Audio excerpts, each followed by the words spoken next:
It's the B-Ball Breakdown with Coach Nick on SB Nation Radio. And online at SBNationLive.com. Coming to you live from the O'Reilly Auto Parts Studios, here's Coach Nick. Hey, sports fans! It's Coach Nick here, and welcome to the B-Ball Breakdown. I am very excited to be here in the midst of the first round of the playoffs. Lots of intriguing storylines, and with a great show coming up for you. We're going to go over the Pacers and the Cavaliers series, which is all knotted up at 2-2. And I'm a little bit frustrated by how the Pacers are trying to attack the double teaming of Oladipo. I did a video on that, and I suggested some ideas.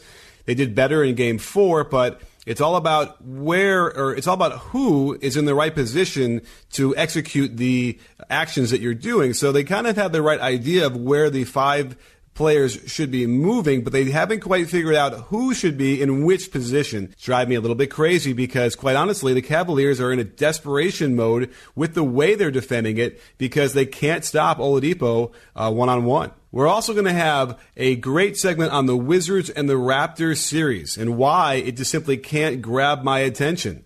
For some reason, I watch the games and I kind of just get a wandering eye and can't quite keep focused on it. So we're going to go through that and figure out why that is, because it is a good series. It's now 2-2, and it's not your typical 1-8 because you have a Wizards team that really hasn't performed up to standards, and so they probably shouldn't really be an 8th seed. And we'll have to find out if the Raptors are going to go through another one of their swoons where they go back to just isolating or if they're going to continue with what they did recently this year, ball movement and good shots and sharing the ball.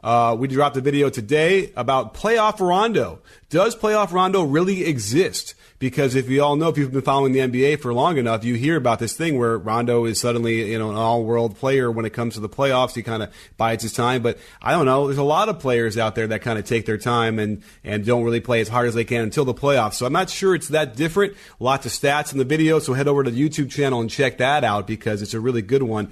We've been cranking out the videos on YouTube as well, so you have to head over there to the B-Ball Breakdown YouTube channel.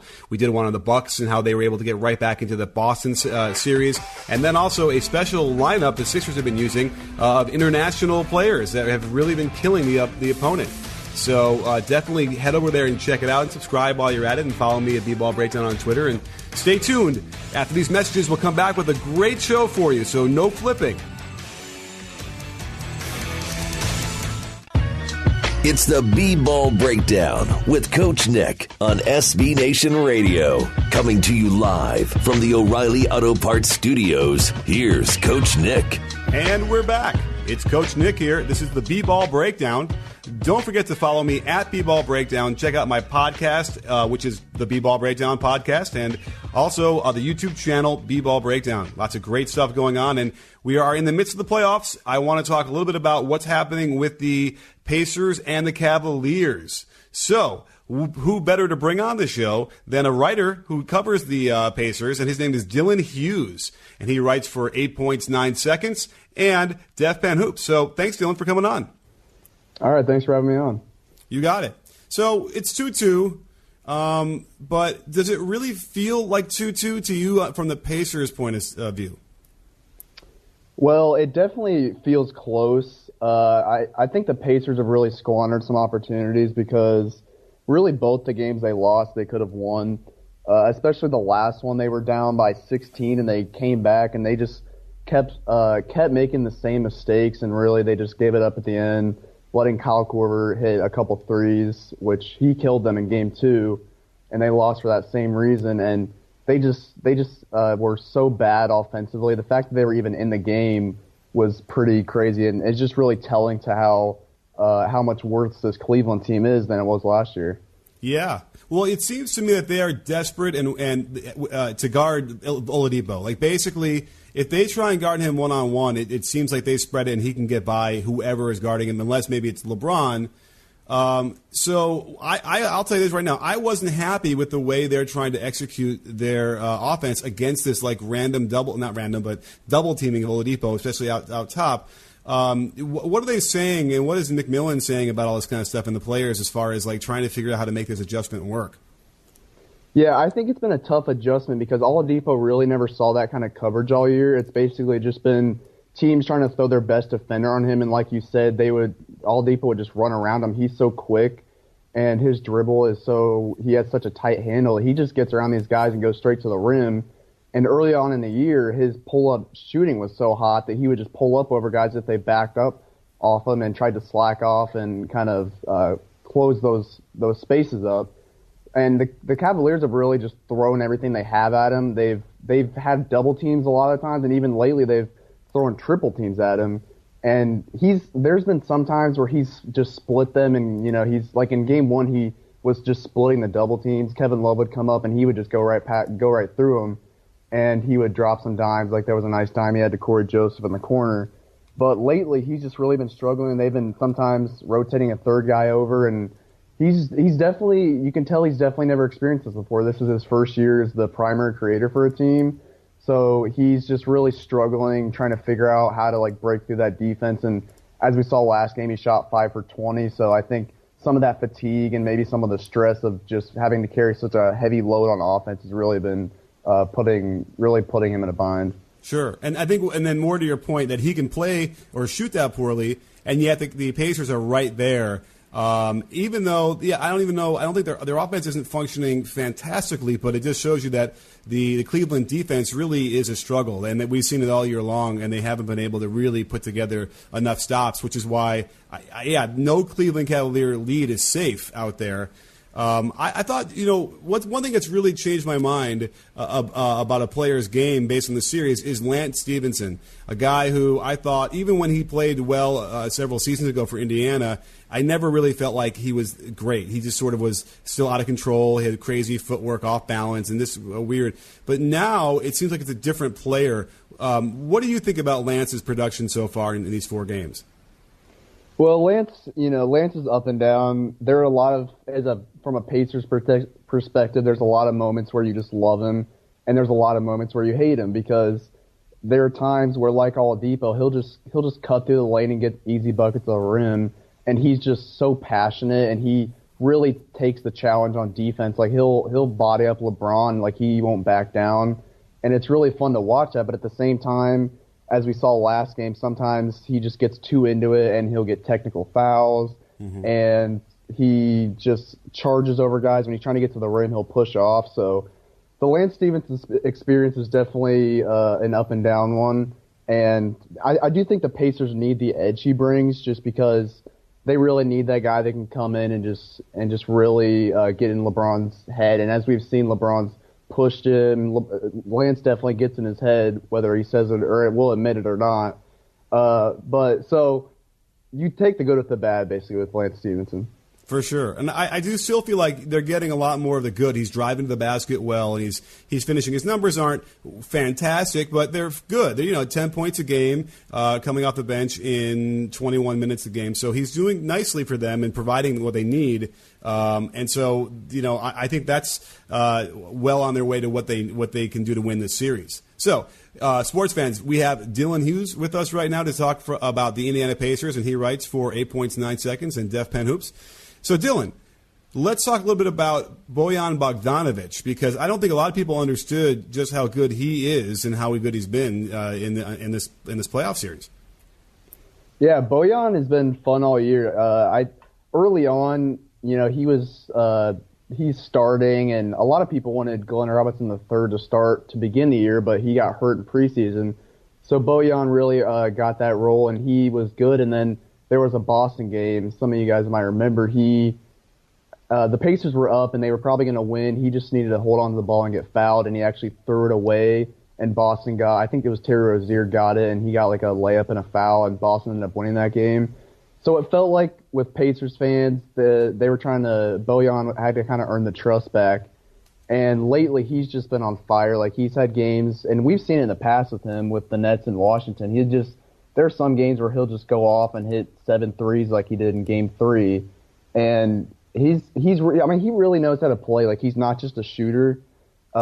He's really smart in transition. I got that Euro step, of course, being from Croatia.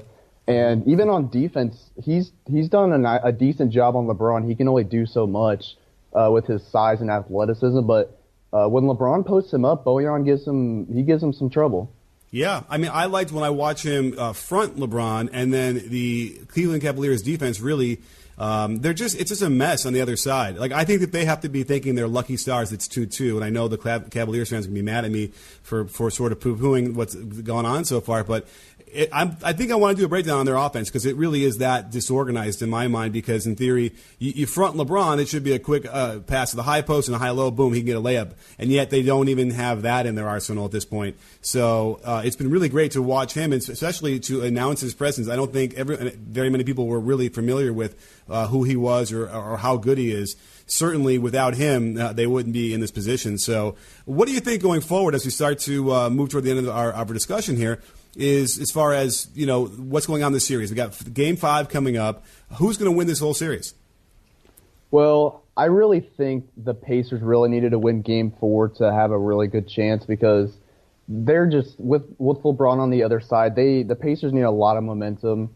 It's just really hard to doubt LeBron, and now it's a best of 3 basically. Cleveland has 2 at home, and Oladipo has been better on the road this season, so there's some reason to believe that he's going to come out tomorrow night and do a lot better than he did last game. But it's just going to be tough. The Pacers need to make some changes because, as we saw last game, their offense really breaks down when Oladipo's not hitting shots, and it turns into a lot of ISO ball. And the thing they really found success in was going down low. Thaddeus Young had 16 rebounds and some big shots in the fourth quarter. And then Domantas Sabonis was a big part in that comeback, too. Cleveland can't really guard him, and it's a different dynamic than with Miles Turner because Turner's more of a spacer. He's not really as strong as those other 2 guys, Young and Sabonis, to go down low and really body Cleveland up. So Sabonis came in, and he really scored down low. So I think that maybe McMillan needs to look at Sabonis more going forward and see if he can really put some damage in because Cleveland showed that they can't really defend that. And they've done a better job defending the perimeter, I would say, than down low. So I picked Cleveland at 7 in the beginning, and I think I'm still going to stick with that. But if the Pacers win Game 5 in Cleveland, it may be tough for Cleveland to go back to Indiana and win Game 6. I agree. I think they might have missed their best chance in Game 4, but you never know how this defense is on Cleveland. They'll let you in and let you stay around. So we'll have to see some heroics can happen in Game 5. Dylan, thanks for bringing this down for us. I really appreciate it. You can follow him at Dylan Hughes. And don't go anywhere, sports fans. We were going to be right back on the B-Ball Breakdown after these messages. If you're listening to this and feeling a bit old and out of touch with this young generation of ball players, you might be in the age range where we commonly see sexual performance issues. Did you know that 40% of men by age 40 struggle from those dreaded 2 letters, ED? You know what they stand for. And now there's real science to turn your fortune completely around. 4hims.com is your solution. A complete one-stop shop for hair loss, skin care, and sexual wellness for men. They have well-known generic equivalents to the name brand prescriptions to help you combat ED. In fact, one pill, starting with a V, just came off its patent recently. A real game changer. So avoid those embarrassing doctor's visits with all the invasive questions. Instead, get erectile without the dysfunction. Go to 4hims.com/CoachNickED and get Hims for a month for just $5 while supplies last. This would cost hundreds if you went to the doctor or pharmacy. So don't wait. That's 4hims, FORHIMS.com/CoachNickED. See website for full details and get back on the path to sexual performance.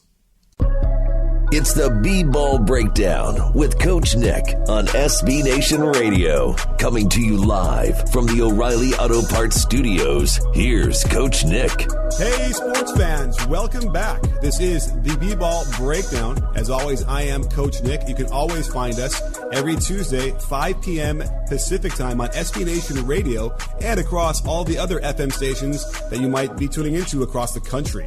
I'm really excited to bring on our next guest because it's a subject we haven't talked much about yet on the YouTube channel, and that would be the series between the Wizards and the oh my goodness, crazy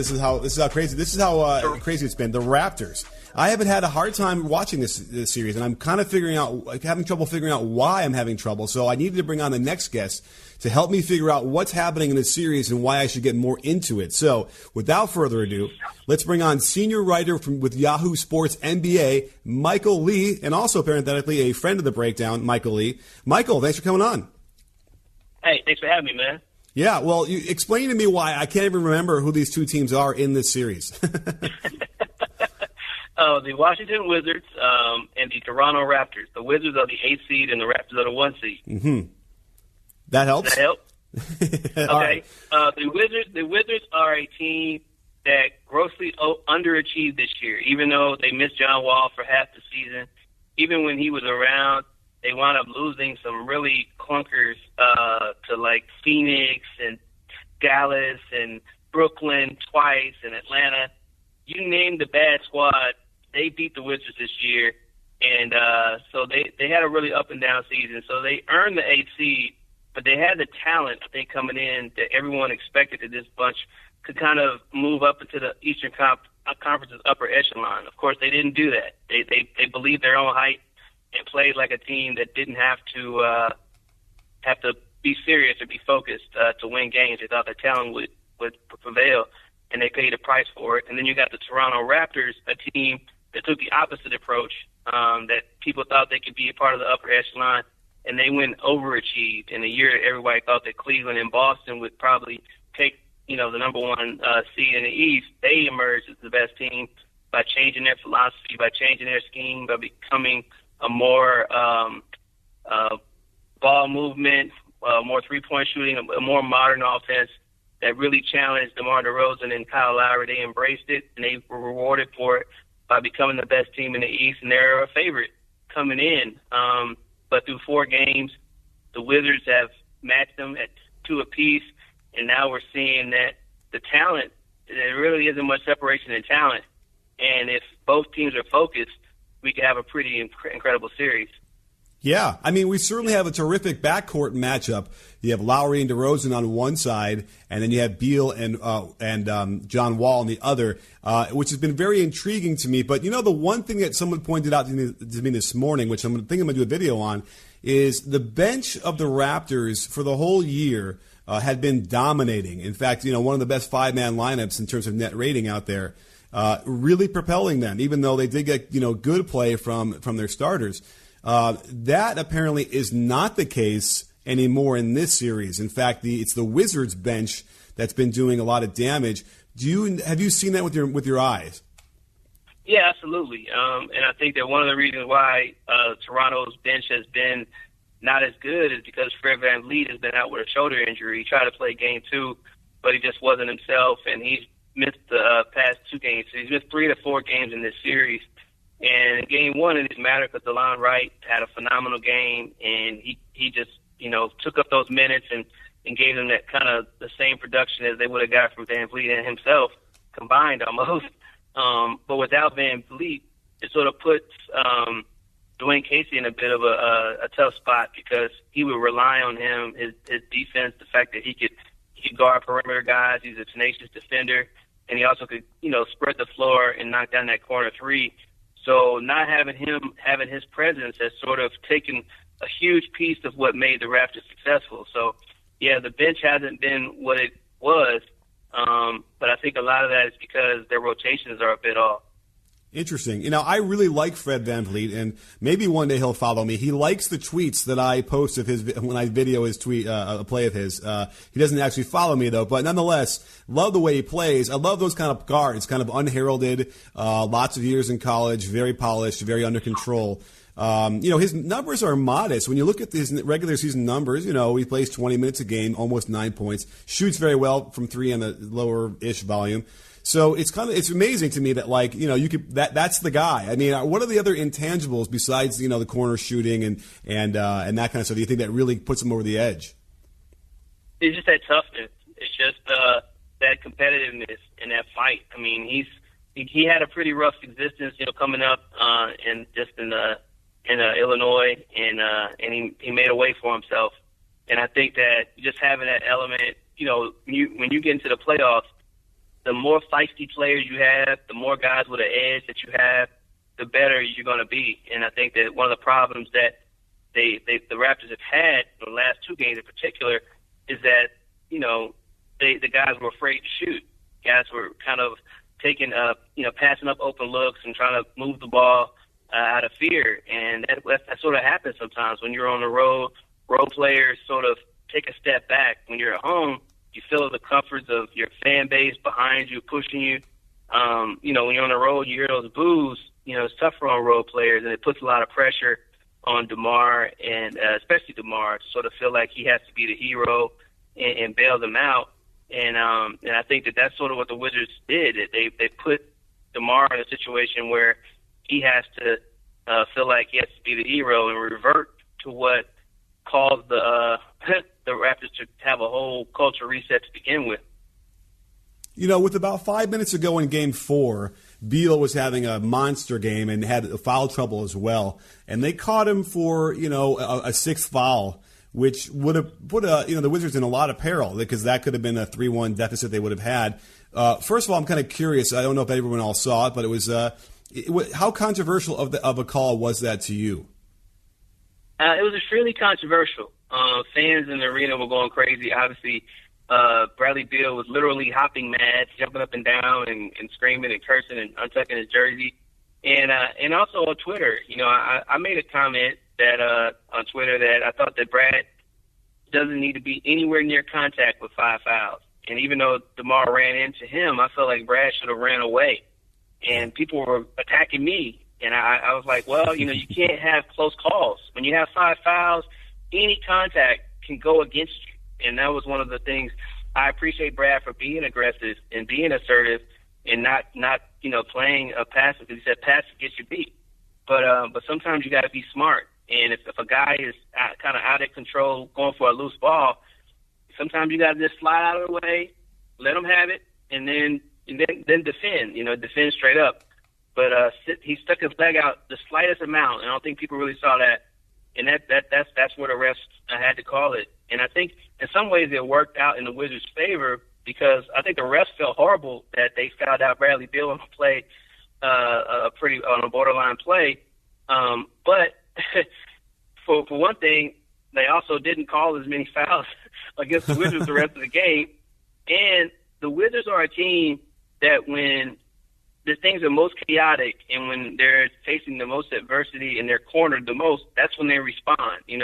This year they had such an uneven year, and then John Wall goes down with knee surgery, and then all of a sudden they start to figure out, hey, we can win games by sharing the ball and playing together. How about that? Ooh. And they did it for a while, but they found a way. And so when Brad went down, I sort of felt like this is sort of what the Wizards do. When it looks like it's the bleakest, that's when they step up, and John Wall came through and carried them with a stellar performance, counting for all the baskets, either through scoring, through assists the rest of the way, and just through baskets, not free throws, of course, but he came through and delivered. So, and I think the Raptors, they let their guard down a bit. They're like, oh, their best scorer's out. We got this, and it wasn't the case. Yeah, definitely a natural letdown. And I think what's interesting is what you described as far as the ball movement and sharing that the Wizards kind of mastered when Wall was out. It sounds like the opposite happened with the Raptors down the stretch, like you mentioned with DeMar DeRozan. They kind of reverted. And I think that's probably pretty natural under the pressure of that game, where you might kind of go back to what you might have done in the past. Is Dwayne Casey concerned, coach the Raptors or the players that was that a one-time thing, or are they going to be able to? Are they going to revert again back to ISO ball and ultimately like maybe losing ball ultimately? Yeah, well, I think if you're Dwayne Casey, that sort of played into your hands what happened. If you trust what we do, if you trust what we've been doing all year, we're going to find success. But if you go back to what we've been doing, we'll be right back in that same situation and lose. So I think in some ways you don't want to lose a game, and especially in the playoffs. But I think that could be the game that serves as a reminder for this series, and if they advance and go to the next one, hey, what we were doing it was not working. We had a ceiling for that. But if we play with each other and we share the ball and we take our open looks and we have trust in the system, we can go much further. And I think it's sort of it sort of gives him, an easy talking point for these guys that they can buy in even more, because they learn a lesson that, hero ball, there's a ceiling to that. We've already reached that ceiling. If we want to go further, we got to try something new and stick to it. And I think it actually may have worked out to their benefit. We'll find out in Game 5. Cannot wait to see. Yeah, we'll find out. That's right. We cannot wait to see what's going to happen. So that was Michael Lee at Mr. Michael Lee on Twitter, and he is an NBA senior writer for Yahoo Sports NBA. So make sure you give him a follow, because he's got great information and insights all day, every day. He's a friend of the Breakdown. You've been with us for a while now. Great to have you on the show. Thanks for coming on, and please come back again. Hey, and thank you for having me, man. I appreciate it. You got it. And don't go anywhere, sports fans. We'll be right back with our next segment on the B-Ball Breakdown. It's the B-Ball Breakdown with Coach Nick on SB Nation Radio. Coming to you live from the O'Reilly Auto Parts Studios, here's Coach Nick. And we are back for our signature segment. And this one's going to be a doozy, because we're going to talk a lot about the Jazz versus the Thunder series. It's been a little bit shocking that it's now 3-1 Jazz. Although if you watch some of these games, it's certainly, you can kind of see what's going on and why. But what we really want to find out is what's going on behind the scenes. What are the players saying? What are the coaches saying? What's going to happen as we move forward? Is this going to be over soon or not? So there wasn't anybody better that I could think of to talk about this than Eric Horn, friend of the Breakdown. And he's a Thunder beat writer for the Oklahoman and NewsOK.com. And if there is something that no one's reported yet, Eric will definitely have it. So I'm looking for some breaking news, Eric. What's going on, my man? The breaking news. Oh, man. I don't know if you guys know this, but Russell Westbrook, he's not great at the defense. I don't think that's breaking news to Basketball Breakdown necessarily, but I'm going to be frank. I don't really have anything fresh for you here in terms of breaking news. This team has its warts. It has shown it all season. It has been on full display. I don't necessarily. I guess I could go. All right. Let me drop this one on you. I'll give you a little. I'll give you a little smidge of a nugget here. Okay. I don't think that some of these guys are bought in, from what I understand, as much as they would lead it on to be, as much as it would be indicated through what they've said.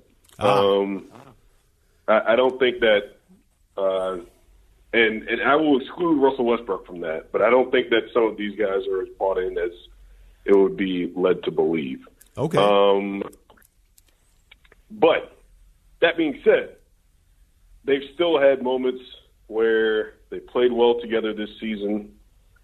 I think that they get along as a unit. I think the team gets along. I think their chemistry off the court is fine. I don't think that they necessarily dislike each other or anything like that. I just think you've got a bunch of pieces together that don't really fit. It's been a struggle to fit all season. And, I mean, compound that with their defense pretty much falling off of a cliff. Frankly, it started falling off even before Andre Robertson got hurt. It hasn't been a good matchup for him, The Jazz are a very well-coached team. They don't have a star system. They could have a number of guys that could hurt you on any given night. And we didn't get a real indication of what this was going to be like based on the regular season matchup, because Rudy Gobert didn't play a lot in the regular season matchup. So you're seeing the full effect of this. You're seeing a season's worth of frustration from the Thunder coming out, and you're seeing the Jazz really molding into this this team that's going to have some potential for years to come. Yeah, it's funny because we're kind of seeing it on the Eastern Conference too, where like the Wizards really shouldn't be an 8th seed, and so now the Raptors have to deal with that in a way that they probably shouldn't have in the first round. And I think it's the same thing here in a way where the Jazz, without Gobert, are not the same team and probably wouldn't have had the same seeding either. You mentioned at the beginning that Russell Westbrook struggles with defense, and I'd certainly argue that to some extent. What's funny is that as I'm watching these games, I don't know. Like, for some reason, that's not, like, grabbing me. So what are you seeing about his defense, or maybe even specifically about the others, that's so troubling, where the Jazz are now nailing? They had 115 points in Game 3 and then 113 in Game 4. We're up by 20 early enough where it was kind of a blowout. So what are you seeing from him and from the team specifically that's really hurting them? Well, it's a couple things. With Westbrook specifically, I tend to agree with you. I didn't think he was particularly bad through the first 3 games. I think he was following game plan. And the game plan was to let Ricky Rubio take all those jump shots he wants. It worked in the first game. Ricky Rubio was terrible in the first game. I think I counted. I think he was like 0-7 from 17 feet or deeper. He was awful. And look, Russell Westbrook doesn't really contest jump shots to begin with. If you look up the metrics, he's one of the guys in the bottom of the league in terms of contesting jump shots, because he's usually looking to get a rebound. And he just sags off the defenders, whether it's Ricky Rubio or Damian Lillard. That's just kind of what he does, and that's what the Thunder lives with. But look, the game plan was pretty clear. They were going to let Ricky Rubio shoot off the dribble. I think limit his catch and shoot opportunities, but like those present themselves because the Jazz just runs really good offense. But Rubio shot well on catch and shoots going into the last game. I think he was like 41% from 3. And he had that one game where in Game 3 he was just 5 of 5 from mid-range, which is that's just a Ricky Rubio anomaly. Like Russell Westbrook and Billy Donovan, I think if you told them that Ricky Rubio was going to go 5 for 5 from the mid-range, shooting off-balance mid-range jumpers, I think they would have been like, well, you know what? If he's taking those and making those, then tip your hat to him. Right. The problem really with Rubio is more so his playmaking than his scoring. And that's what got the Thunder in trouble last game. The foul trouble, it disabled Russell Westbrook from being as aggressive as he was previously in the game. He kept them to a low number in terms of scoring. I think he was 4-12 from the field, but once he picked up that third foul, which he kind of unnecessarily came over and swiped on a mid-range jump shot from Rubio when Alex Abrinas kind of had it covered, Rubio attacks him. He can't get in front of him because he's got those 3 fouls.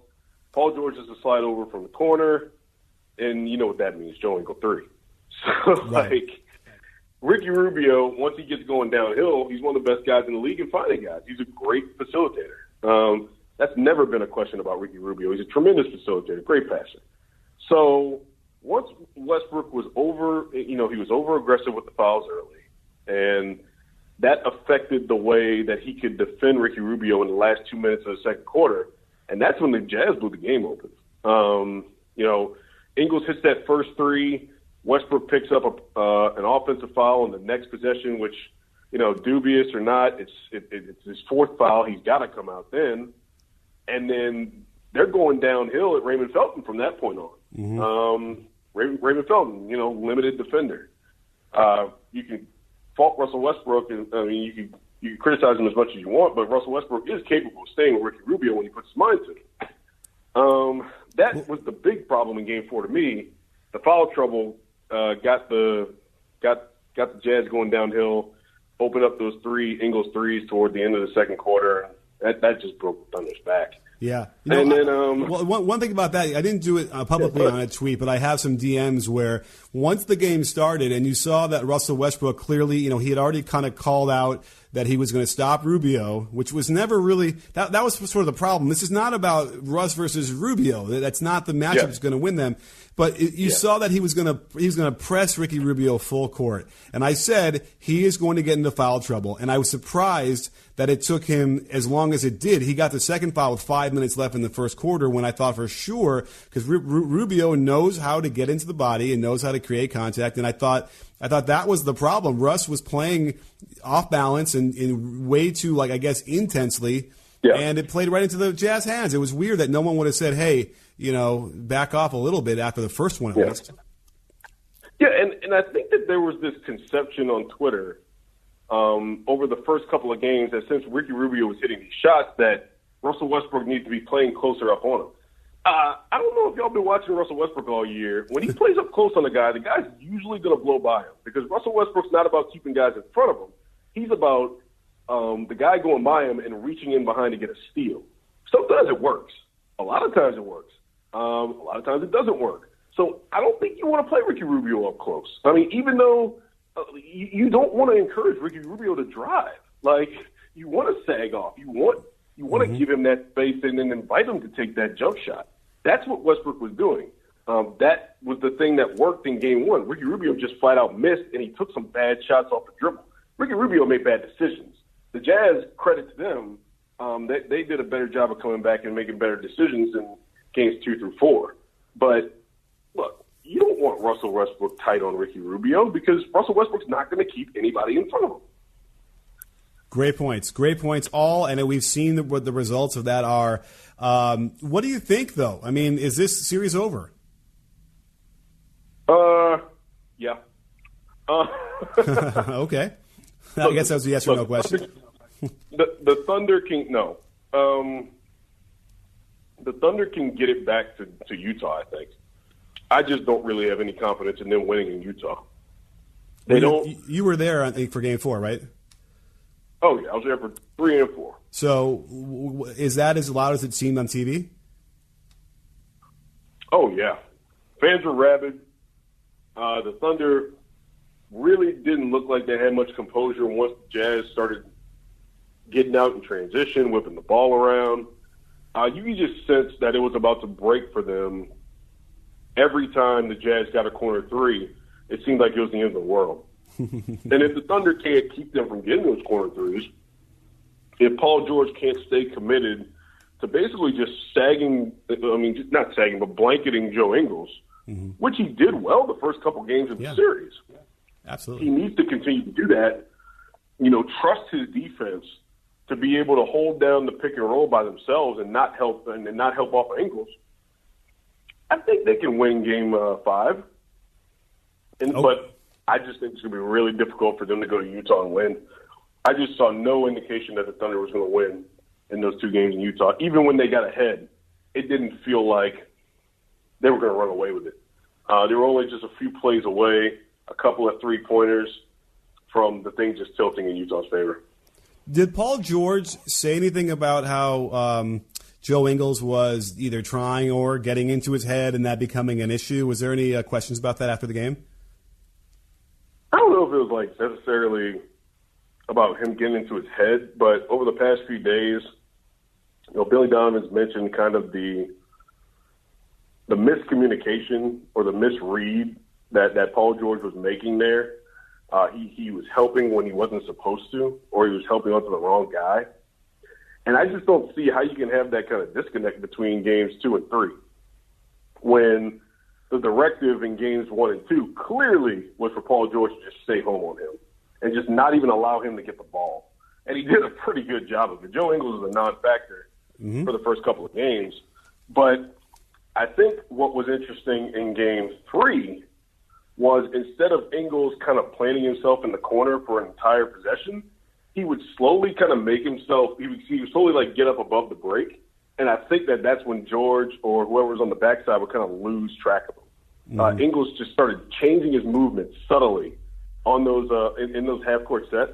He would move up to above the break, and I think those guys would look back, and then they'd be like, oh, crap. Because Ingles did a couple of those above the break where you thought he was going to be in the corner, and they would have time to close out on him. But he kind of changed up his movement there, and that's another good adjustment by the Jazz. Yeah, and they were ruthless. I mean, he was shooting that before he caught it, basically on some of those, and just nailing it after the beginning, where I guess he needed to get warmed up a little bit. So fascinating series, and really certainly surprising. I think we thought this maybe go 7. I kind of had the Jazz just because their defense was so good and they were playing so well with Rudy Gobert. So we'll have to find out how this plays out, but.